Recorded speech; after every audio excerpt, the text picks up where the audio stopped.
Hi everyone, Bear from Bear Reads Books. Welcome back to my channel. Time for Friday Reads. And if you see this mostly empty bookcase behind me, this is it. This is the new library slash bookcase slash reading room slash place to put books. Mostly empty at the moment. I've got to go get all the books on the shelves, maybe do a mini unhaul to get rid of a couple of boxes of books, which I'll show you as well once I decide what those unhaul items will be. But Friday Reads is all about a little glimpse at the library, but mostly about these books behind me here, the things that I've read, the things that I'm going to read, all that sort of stuff. So let's get started. Only 2 books finished this week. One is Maya Angelou, the complete poetry. Now I didn't read all of this. This goes from the recommendation from Book Riot, about 25 gateway poets, to improve my knowledge of poetry and improve my engagement and like of poetry. So their recommendation was, and I just have to grab it out of here, was the poetry collection called And Still I Rise, which only runs to about 50 or 60 pages. So in total this book I just read one little section, which was one poetry collection. Still counts as something read, but I'm not committing to the entire thing. Just following this particular list of poetry collections to read. So And Still I Rise, which was a remarkable small collection of poetry. Completely different. If you saw my poetry review of Kim Adenizio, this is completely different. And I guess that's the point when you're running through a list of 25 gateway poets, that you're looking at a lot of different things, a lot of different themes, a lot of different forms, types of poetry, and this is a phenomenal achievement. If you've ever read anything of Maya Angelou but not the poetry, then you'd be well placed to grab any one of her poetry collections. And Still I Rise is a really popular one, especially the title poem And Still I Rise, which is quite stunning. Full review to come. It was fantastic. I think the third one on the list is a Margaret Atwood collection of poems, which I've only just been able to get my hands on. I don't have it here and I don't even remember the name, but a Margaret Atwood collection of poems, which I'll put a picture of just there, and I'll be starting that very soon. So that's number 3 of my list of, this is number 2 of my list of 25. Margaret Atwood to be number 3. Some of them are really hard to come by. I'm trying to get 2 or 3 in advance because they're really quick and easy to read. And the next one after Margaret Atwood, I just can't find anywhere. I'm going to have to order it from somewhere online and just wait for it to arrive. But anyway, that's fine. Next book completed this week is Girl, Woman, Other by Bernardine Evaristo. I think I mentioned last week that I was having trouble getting into it. This was part of a buddy read with Natalie from my reading days. I've finished, Natalie's not quite finished, and both of us will do a full review once we've finished. For me, an amazing read. It just took me a long time to get there, a long time to understand exactly what Bernardine Evaristo was trying to do with this book. As much as the dust cover can tell you that it's a study of the black British woman experience, that does not tell me enough as a non-black, non-British, non-woman with a completely different set of experiences. That does not tell me what this is all going to be. And it took me a while to wrap my head around exactly what Bernardine was trying to show me. Once I saw it, it was such an amazing experience. Again, a full review to come, probably once Natalie and I have traded our final thoughts, and then we'll both publish a review video. Stunning read for me. The other things on my list are just behind me here that I've progressed but not finished. So things I mentioned last week. So things progressed but not finished. I'm about halfway through Lolita.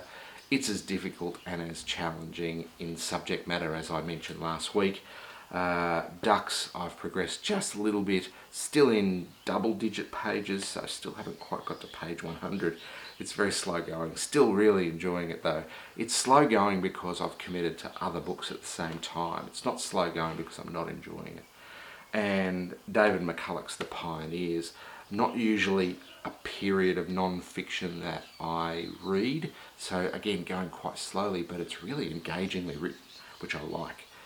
It's not light, fluffy history. It's better than that, because we have quite a few writers of light, fluffy history in Australia, and I hate them.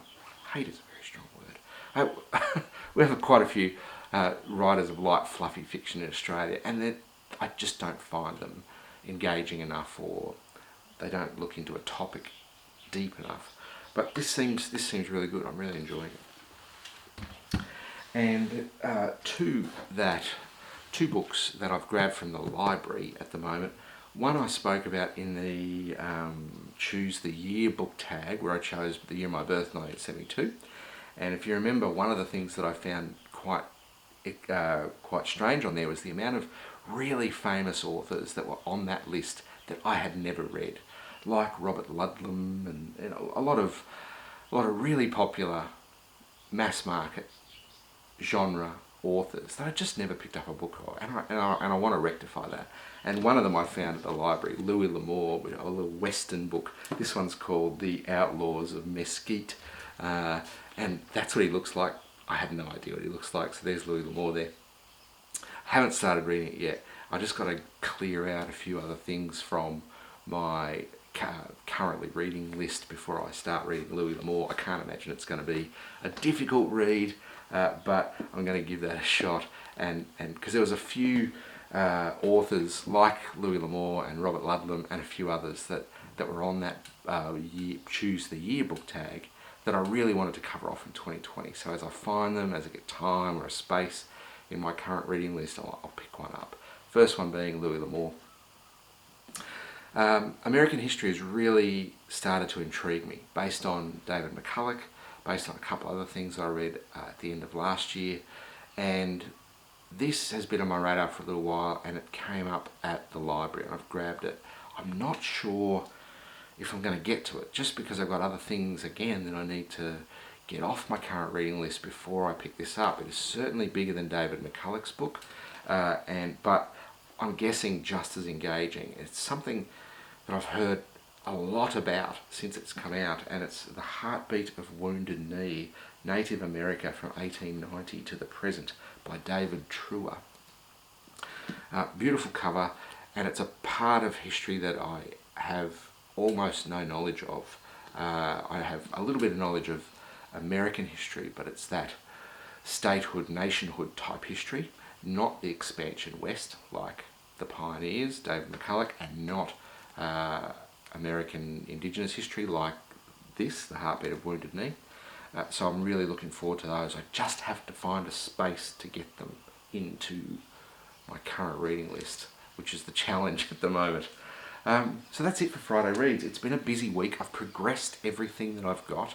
I've finished 2, and I have this wonderful library behind me that I now have to fill with books. That's a pretty good week. This is Saturday morning here in Australia, so apologies if you're seeing this on a Saturday. But Saturday, because I missed Friday for Friday Reads, but it's early Saturday. My friends in the United States, you'll all see this still on Friday as soon as I put this up right now. If you're in Australia or anywhere in the world, today in Australia is the day before Australia Day, Australia Day being Sunday. And Saturday is marked by a thing called the Hottest 100, where a radio station streams online and on their radio station the list of their hottest songs of the year before, so 2019. So I'll be listening to that all day today, and then relaxing on Australia Day. And then we have an extra holiday on the Monday, so no work on Monday. So some really great opportunities for seeing family, relaxing, visiting with people, and reading books. So hopefully lots of progress in next week.